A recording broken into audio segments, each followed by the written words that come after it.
guys, welcome to the J. Scott Outdoors podcast. This is going to be episode number 201. This is actually part two with Duwane Adams, guide of 38 years here in Arizona.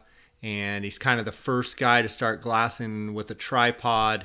And he's got a lot of experience. In episode 200, we were talking about early season, the October Mule Deer seasons that are starting here this Friday. In this episode 201, we're going to be talking to Duwane about the early hunts on the Kaibab Plateau in units 12A West, 12A East, and 12B. And there's just a lot of great information here. I hope you guys are enjoying it. I want to remind you guys a few things. Remember to subscribe to the podcast, whether you're listening on iTunes or Podbean or Stitcher or however you're getting the podcast. Make sure to subscribe, because every time I come up with a new episode, it automatically will be where you can grab it off your feed. And I also want to remind you that if you don't subscribe, then you don't get those automatic feeds when I release an episode. So iTunes, if you're an iPhone, if you're an Apple guy or gal, iTunes is the best way to listen, and if you're an Android, listening on Podbean is the best way. Also want to ask you guys and thank you guys for tagging your success photos and testimonials. During elk season, I got a bunch of different great testimonials, but love all the J. Scott Outdoors, hashtag J. Scott Outdoors tags on Instagram, or the hashtag J. Scott Outdoors podcast. I look at every one of them, and I just appreciate the support. I wanted to go over, if you guys are following me on my Instagram account, and if you're not, it's at J. Scott Outdoors. Oh, I got all kinds of great feedback and testimonials from listeners, and I just wanted to read a few to you guys. This one is from Ty Duke. Jay, the pic I sent you last week of the bull I had on camera, we thought went 305 to 310. Well, here he is. My best bull so far, green scores 344. Thank you for all the awesome information you give on your podcast to us for free of charge. Best of luck, Ty. Congrats, Ty. Thanks for being a supporter of my podcast. Yeah, I'm an idiot. Sometimes those trail cameras, I underjudge stuff. I think that's a good reminder to everyone out there. It seems like stuff on trail camera, we can get them to shrink down and they don't look as big. And I told Ty it'd be a 305 to 310. He kills it. It's 344. Another great testimonial here from Greg Hunts AZ. So that's at Greg_Hunts_AZ. Sent me this photo. Thanks for the podcast. Awesome info. Got my first bull. Died 5 yards off the road. Made for an easy pack out. Congrats, Greg. Thanks for supporting my podcast. Nice bull. Another one from Jeremy Allen. Hi there, love the podcast, been listening since day one. Here's a pic of my bull from western New Mexico, combination of glassing him up from a bluff we were sitting on, soft cow calls, and sneaking in while he was raking a tree, and smoked him at 60 yards with a gravedigger broadhead. Thanks for the great work on the podcast. Jeremy, thanks for the picture, thanks for the testimonial, and tagging me on Instagram. Those are just a couple, guys. There's, 15 or 20 here from a lot of the loyal listeners. And with all these deer hunts going across all over the West, elk hunts, sheep hunts, you guys, if you're fans, tag hashtag J. Scott Outdoors and hashtag J. Scott Outdoors podcast. And I love them all. And I've gotten a lot of Instagram messages, Facebook messages, and emails. Send me your photos. I'd love to showcase them on my podcast. And I appreciate every one of you for your support. Reminder, if you would, if you're an iTunes listener, if you would find a way, go on iTunes and give a honest, positive review on my podcast. That helps our placement there, and I just appreciate that. If you guys could do that for me, feel free. I love getting feedback from you guys. Send me messages, text, Instagram, Facebook. You can go on my website, jscottoutdoors.com, and you can link out to all my social media. Also, love getting the emails. Send me an email at jscottoutdoors@gmail.com. I try and respond right away, very rarely, unless I'm out on a hunt. If you don't get a response that day, I'm probably out on a hunt or scouting. I've got quite a few things going on. I've got a juniors October, not juniors. Dar's youngest son's got he is a junior. He's got an October Coos Deer tag. I'm going to go for a few days with him.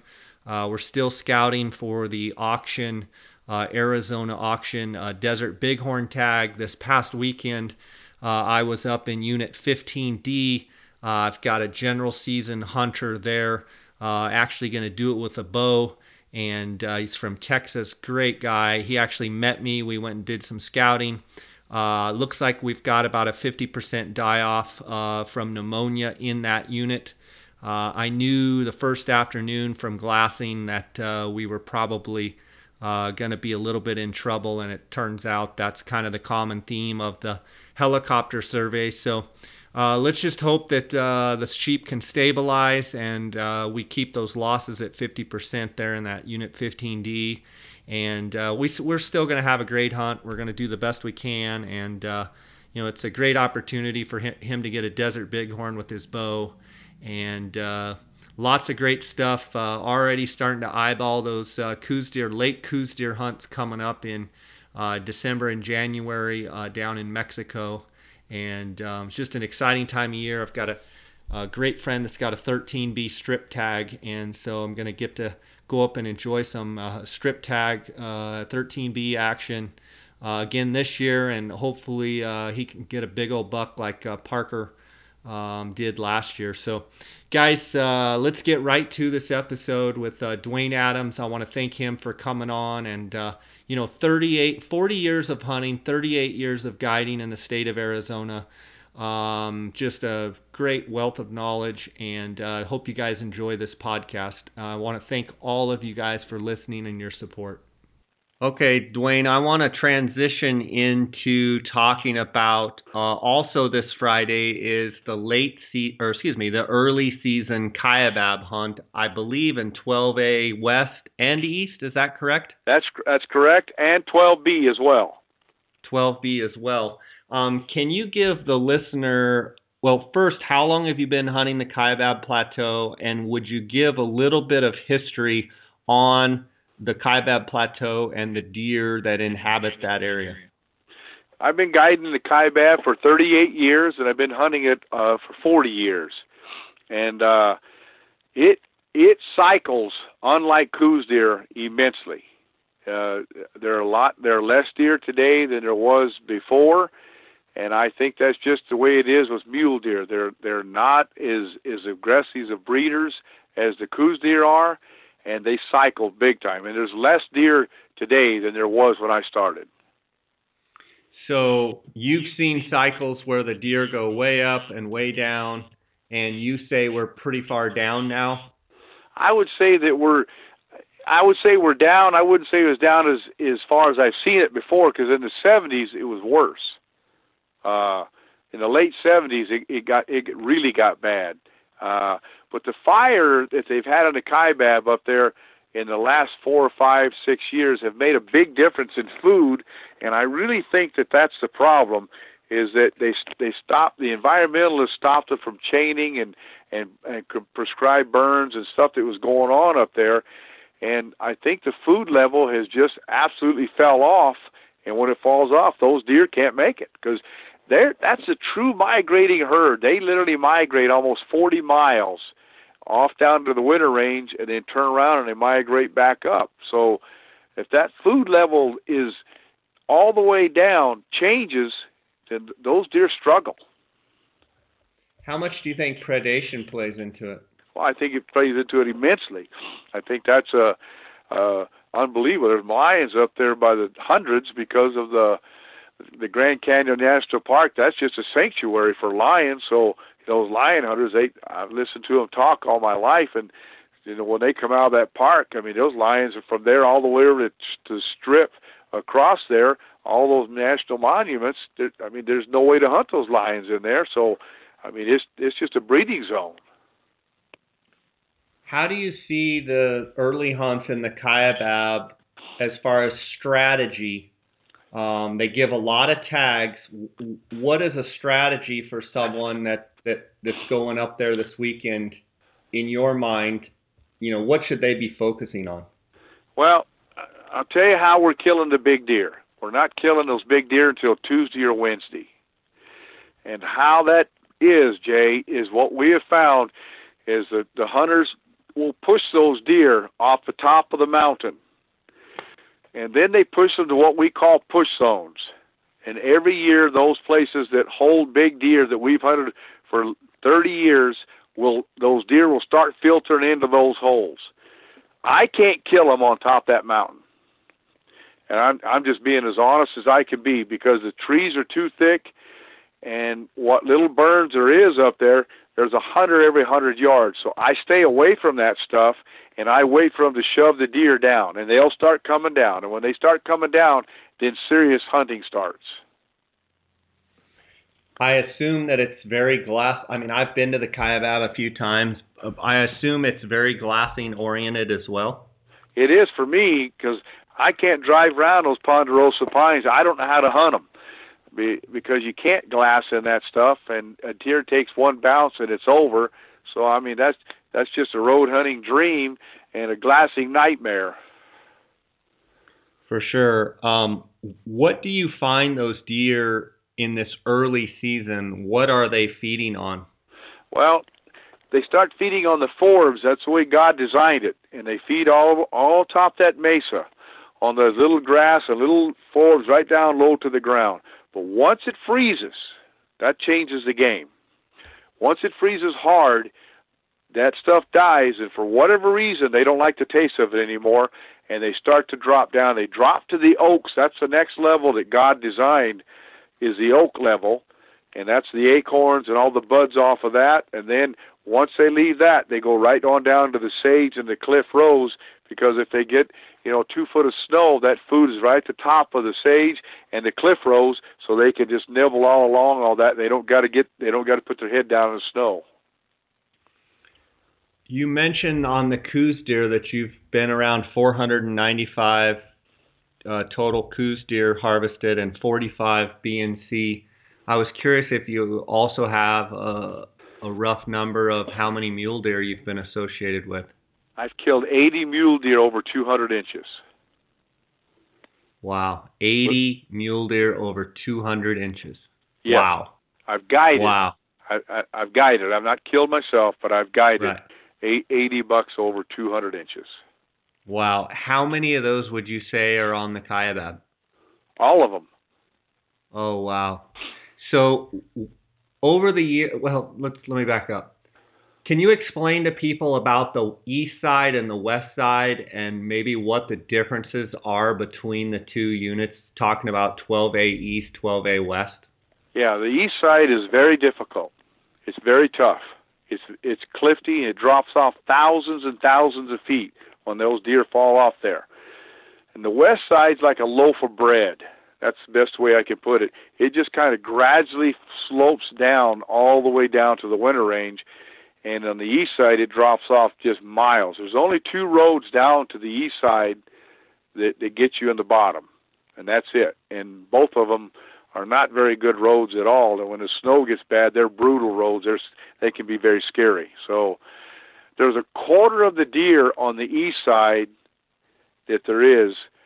On the west side, there's 75% more deer on the west side, and I think it's because of the food. Is why I think it is, because of that food structure doesn't get real good. Any of the transition dropping down, it's all through cliffs and through manzanita, and so I think those deer are really stressed. By the time they get to the bottom, I watched them.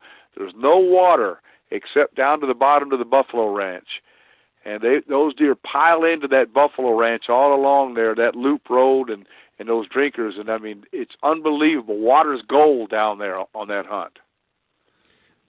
So in other words, you're talking more of the migration. So on the later hunts, on these early hunts, it's very challenging because they're up in the trees in both units. They're up in the pines, and until they get kicked down off the top, it's a challenge. And it's anybody. I mean, someone could drive right down the road and shoot a 200-incher right off the side of the road, right? Or yes, I mean, you hit it right on the head, yeah. And that's what I try to tell clients. I said it's a 10-day hunt, and we're going to utilize all days.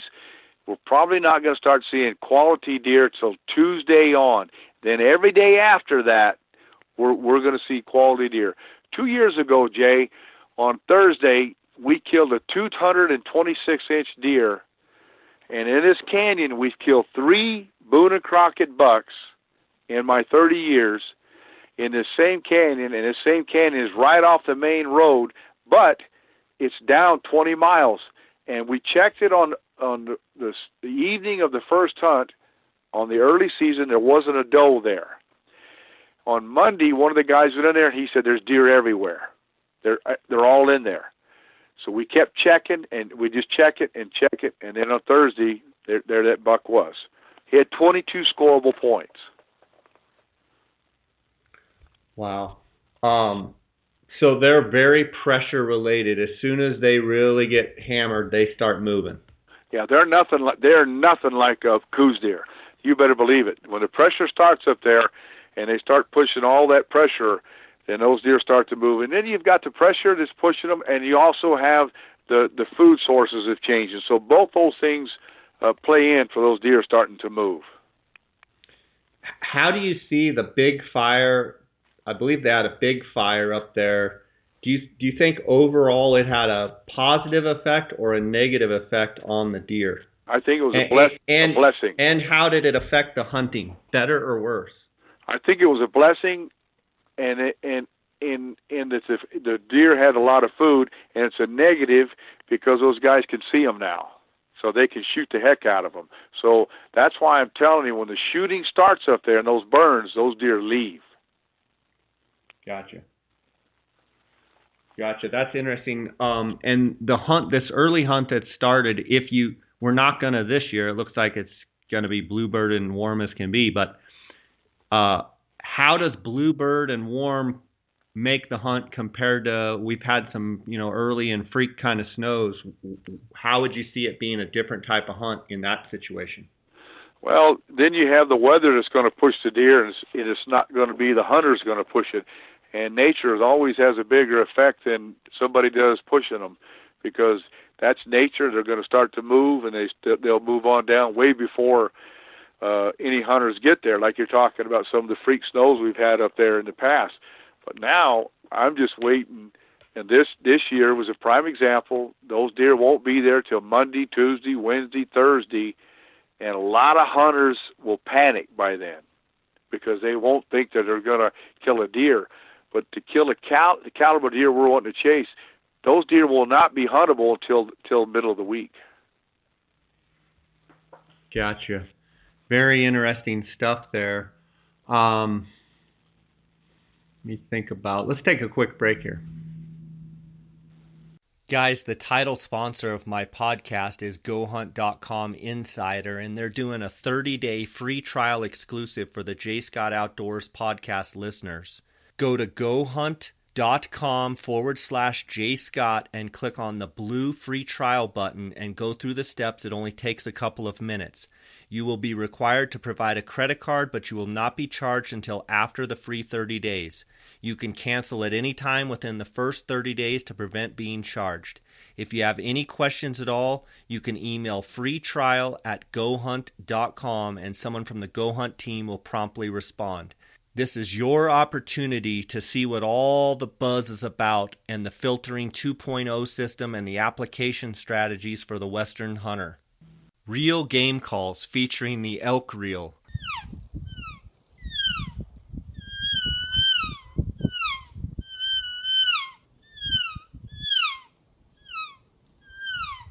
Real Game Calls makes innovative, realistic, and easy-to-master calls using their proprietary, revolutionary design. They are located and manufactured in Gypsum, Colorado. Their calls were designed and battle-tested on some of the hardest hunted terrain on Earth. Check out elkreel.com. Use the promo code JScott and receive a 20% discount on all purchases. Go to www.elkreel.com. If you had to choose the west side or the east side, I assume you would like to say you like the west side better because there's more deer. Is that correct? I like the west side a lot better, and there's several reasons why. Most of the deer that migrate out of the park, it's easier for them to migrate out of the park on down to the west side. On the east side, they got to funnel through Saddle Mountain, and it's a gigantic cliffy mess for those deer to come down there. So there's more deer that funnel down the west side, and it's just easier. I mean, there's distinct trails there, Jay, that have been there since time. I mean, you can see them. They're beat into the sandstone and stuff way down low coming off there. I mean, I've watched hundreds of deer start pouring off when they start migrating. I was going to ask you about that. Year in and year out, when do you see the migration? You know, the not the hunter migration, but like the weather, they're moving. When does that usually happen? Well, it doesn't happen a lot of times during the season. That's kind of a fallacy. It mostly happens at the end of the hunt, and that's why I've been able to see it. And it's usually weather related. You get a big snow on Wednesday or Thursday, and I say 18 to 2 foot of snow up there, and then you'll get down there and you can see those deer literally funnel and just start coming down. You're talking at that point about the late hunt, correct? Yes, I am talking about the late hunt. And let's talk a little bit about the late hunt there on the Kaibab.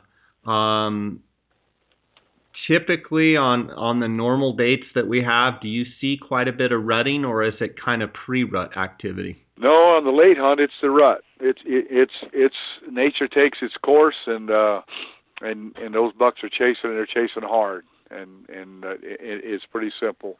On the early hunt, it's not. Those bucks are still all grouped up together, and so if you're fortunate enough to see one of those big bucks, you have a chance to kill him before he drops down.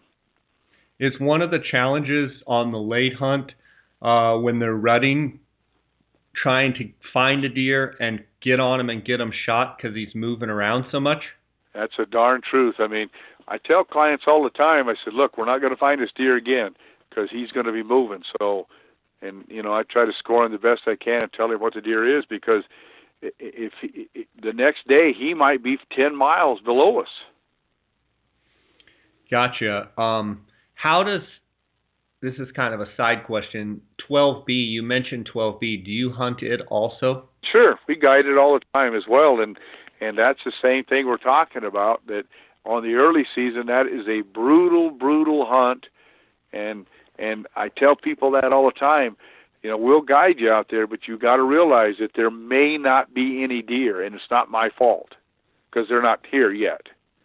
But if they do come, then we have places to go look. And so, you know, if you be honest with people and tell them things like that, then and for the most part, they understand you're trying to be honest. But if you tell them there's going to be a 200-inch deer out there, and you drive around out there glassing for 4 or 5 days and don't even see nothing, well, then you're an idiot. So you got to be honest with people. In all of those units, the 12A East, 12A West, and 12B, in those low areas where, you know, the winter range areas, are there still some of those bucks that will never leave there and they stay out there, or do you feel that that's kind of a fallacy? I think it's a fallacy. So very rarely does a buck stay down there. Like literally, you're saying you could go like right now out there in the low country and may not see a single deer for a week. I think that's happened more to me than not. For every deer that guys say that a great big buck is staying down there, I ask them why. Why would it stay? Why would it stay in August and June or July down there where there may not be any water. When they can know that they're back on top of that mountain up there, that there's springs and green grass, why would it stay? Yeah. And that's why that's a migrating herd. Now, I'm not saying that there's not some deer. I've just never seen any of them. Sure. How many of those 12 bead deer are Utah deer coming right out of Utah? I guess the question is, how many migratory deer come off the Kaibab Plateau and head into 12B, and how many of them are from Utah? Is it 50-50, or what is it? I don't know, Jay. I don't know that answer, but I do know one thing, that they killed 200 deer with cars between Kanab and Page before they put those deer fences in and had to funnel the deer under the road. And last year, there were hundreds and hundreds of deer stages on the side. You could see them there trying to come underneath the road. And so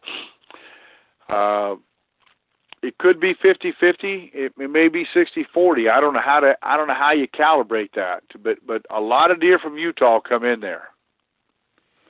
Is that also kind of towards the end of the hunt, also like that after Thanksgiving, around the 1st of December time frame, or is it a lot of times later than that? Yeah, it is. It's exactly during the late season is when they'll be there. They'll come in the late season and start moving down. So the beauty of what I'm hearing, the beauty of those late hunts is it's kind of like Forrest Gump. Life is like a box of chocolates. You never know what you're going to get. You just go down there and all of a sudden deer just start showing up, and every day there's different deer. Yes, that's a fact. Every day there's different deer. And one of the things I try to tell guys is that they'll say, there's like 25 does over there, Duwane. I said, there is? And they said, yeah. Then you go check them every evening, every morning. Go look over there and see if there's a big buck there. Because before the season's over, there will be.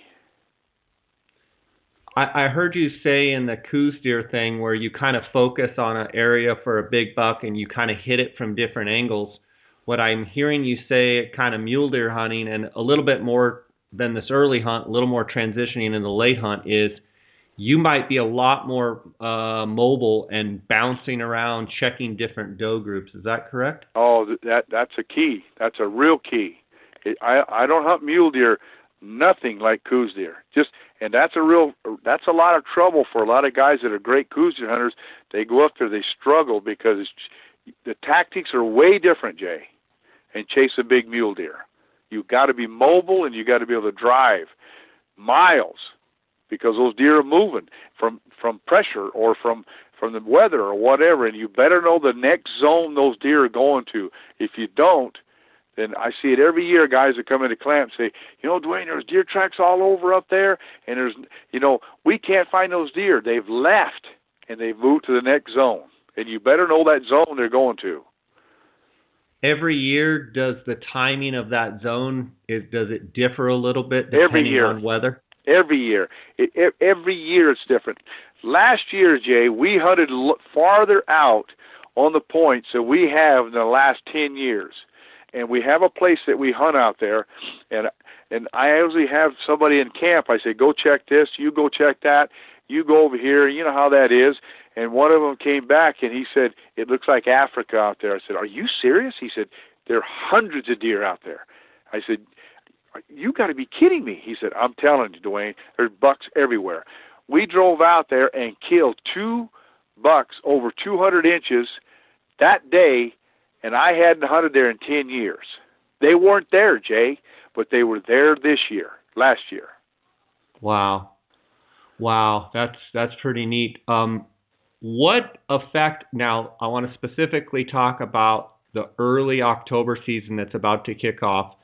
What effect, the moon was full, I believe, 2 days ago or yesterday on the 16th.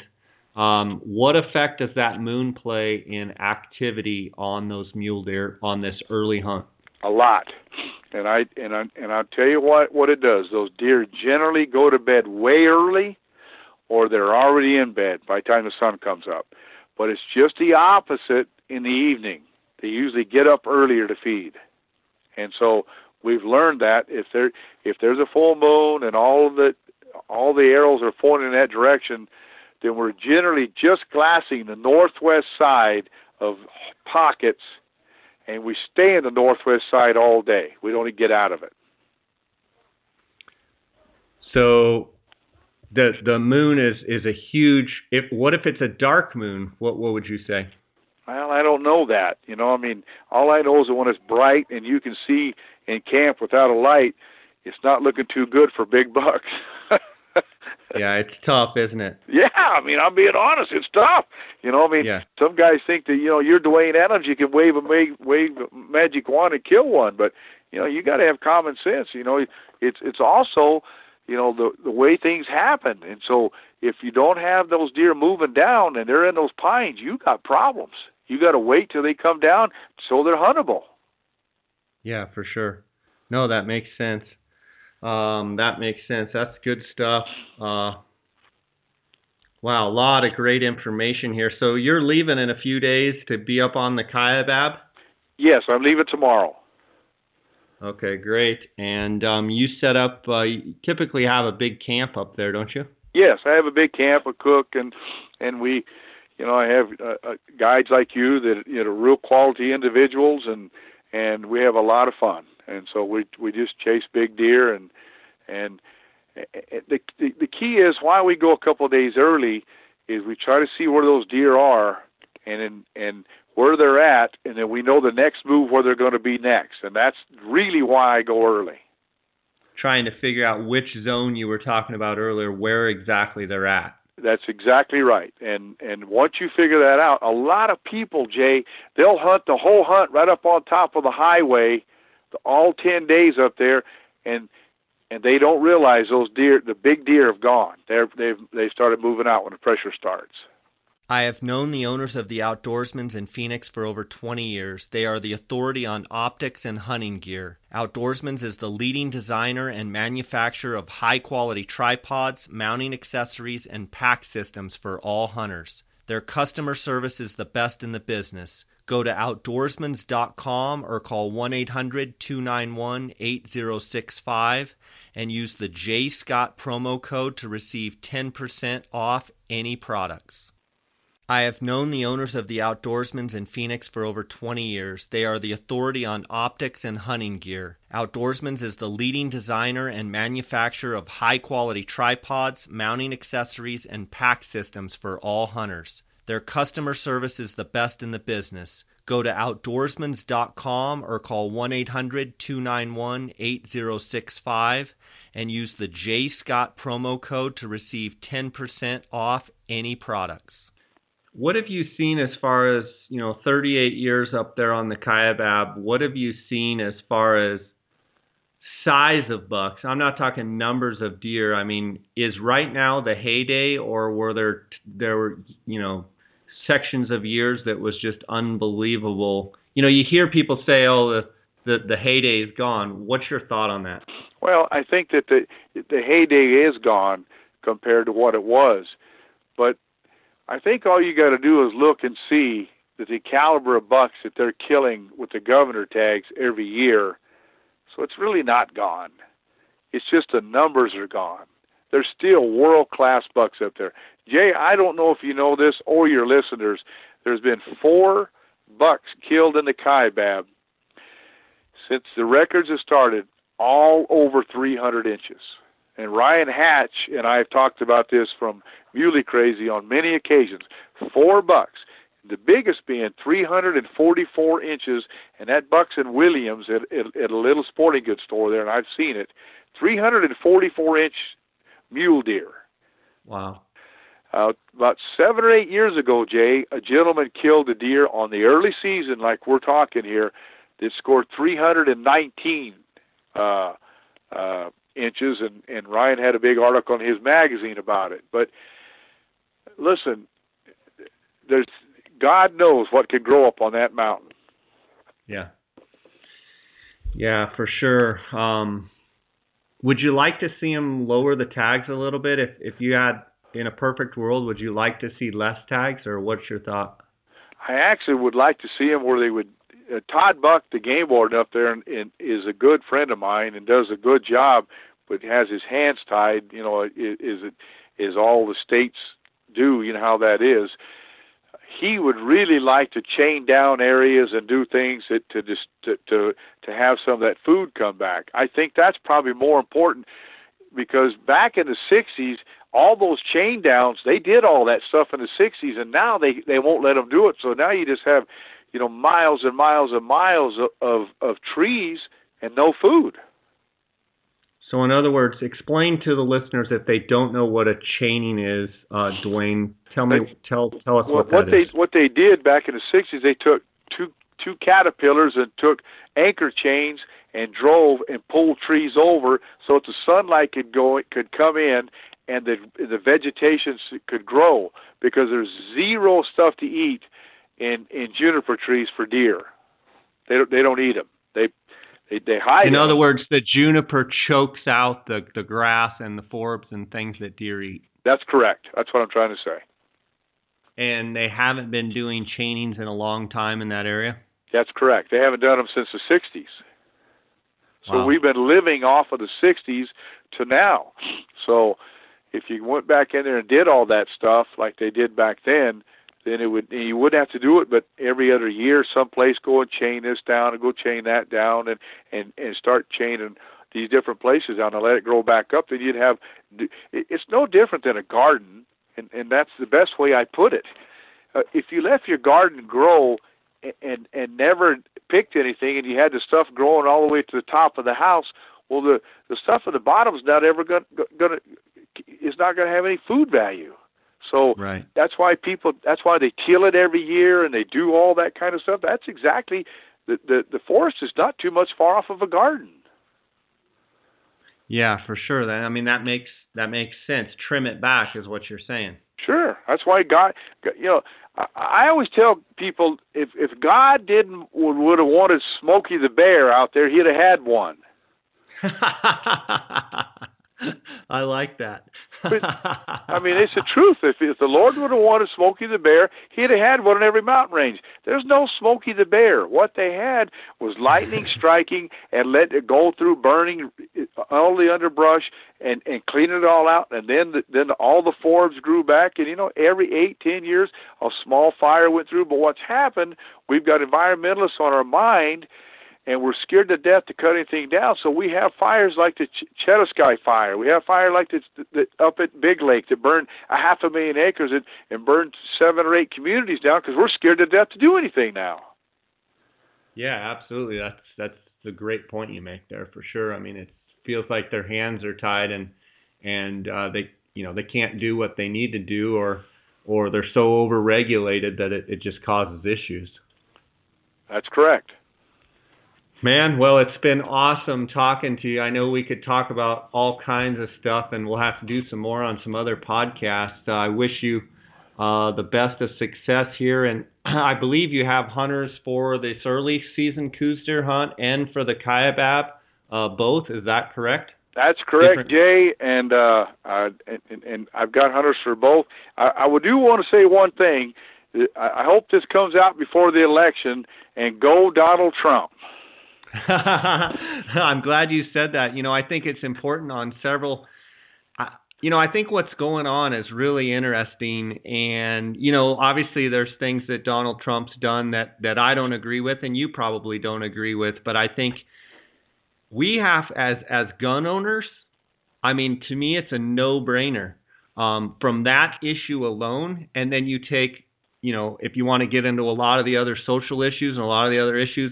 But from a gun ownership standpoint alone, I think Hillary Clinton would be nothing but coming after our guns, like she's already said she wants to, like she's done for 30 years as a senator. And, if you simplified it, and for me, I'm a pretty simple guy, from that issue alone, and from the Supreme Court justices, the appointments, there's probably going to be 2 or 3 justices appointed in this next 4-year term. That's big. Well, I think that if you own a gun, there's no way that you could vote Democrat was somebody sitting up on a podium saying, "I'm going to take your guns." And she has said it on numerous occasions, not once, and it wouldn't slip of the tongue. "I'm coming after the NRA." Well, the NRA is nobody. I'm the NRA. Me. I'm a member. I'm a good American. I pay taxes. I'm a Christian man, and she's not saying that she's not going to do it. I'm going to do it. I'm going to take background checks. She's going to do things, and it's going to make it difficult for us. So the listeners, pay attention. If you got to vote, I don't like a lot of things Donald Trump says. A lot of things he says is stupid. But he's saying that the NRA has endorsed him, and that's good enough for me. Well, I'm glad you brought that up, and I'm glad I had you on. It was great being able to pick a brain of someone that's done this for 40 years, and I wish you the best of success on your upcoming hunts and all your hunters that you have and all these different hunts. And I want to give you a chance to tell the listeners how they can get a hold of you, where they can, whether website or phone number or however you email, however you want people to be able to get a hold of you. My phone number is 520-385-4995. That's my home phone number, and my website is ArizonaBigGameHunting.com. And my email is coon@the-river. That's COON, @the river.com. And I'd love to take anybody hunting. And one thing I've learned to your audience is there are only a handful of good outfitters out there. Jay's one, I'm one. There's only a handful of them. And guys like us get booked up. And the ones that aren't booked up haven't done their homework, and they don't put their heart in it.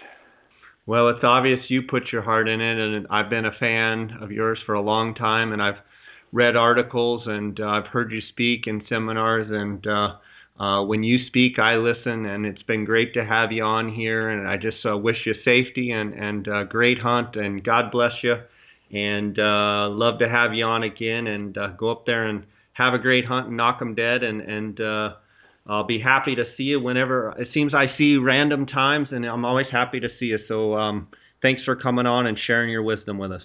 Those are very nice words, and God bless you too as well, Jay. All right, buddy. You take care. You too, Jay.